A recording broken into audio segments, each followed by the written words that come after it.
Akala nila di ko to magagawa. Kung sabi pa nga wala akong mapapala, di tumigil na magsikap kahit pa na sobrang hirap. Pagdating ko sa tugatok ko'y lalanghapin ang ulap. Ang ulap akala nila di ko maabot.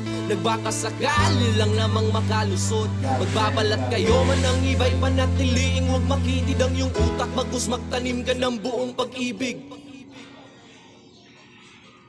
Noong paminsan-minsan ay bumubulong sa hangin ang kung ano-anong mga tanong, baka sakaling matagpuan ko ang mga sagot kung paano ko nga ba lahat to maaabot. Nangapa-ngapa sa dilim doon binalot, pag tinabot ng kilabot ang sarili ko'y natakot. Hinugot at pinakot ang lakas ng loob na kahit sabog ay mas piniling manatiling di lumubog. Bakit lihim kang lumabog? Gumawa ka ng tunog sa kanila ay patunay. Sintro siya sa ano? Daya. Daya ko sa kumapit. Di sa baba, tingnan mo.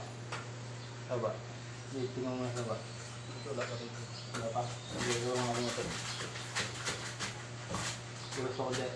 Dami. Dito, dito.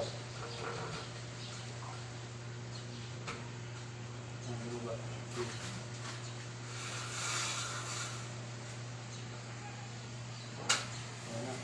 Ayun, tama yan kasi lulubog pa yung ano mo dyan eh. Gano'n ka pa eh. Maglagay ka pa ng ano dyan. Silya ka pa eh. Okay lang yung lubog na konti. Yun sa taas. Sila din mo. Yan, yan.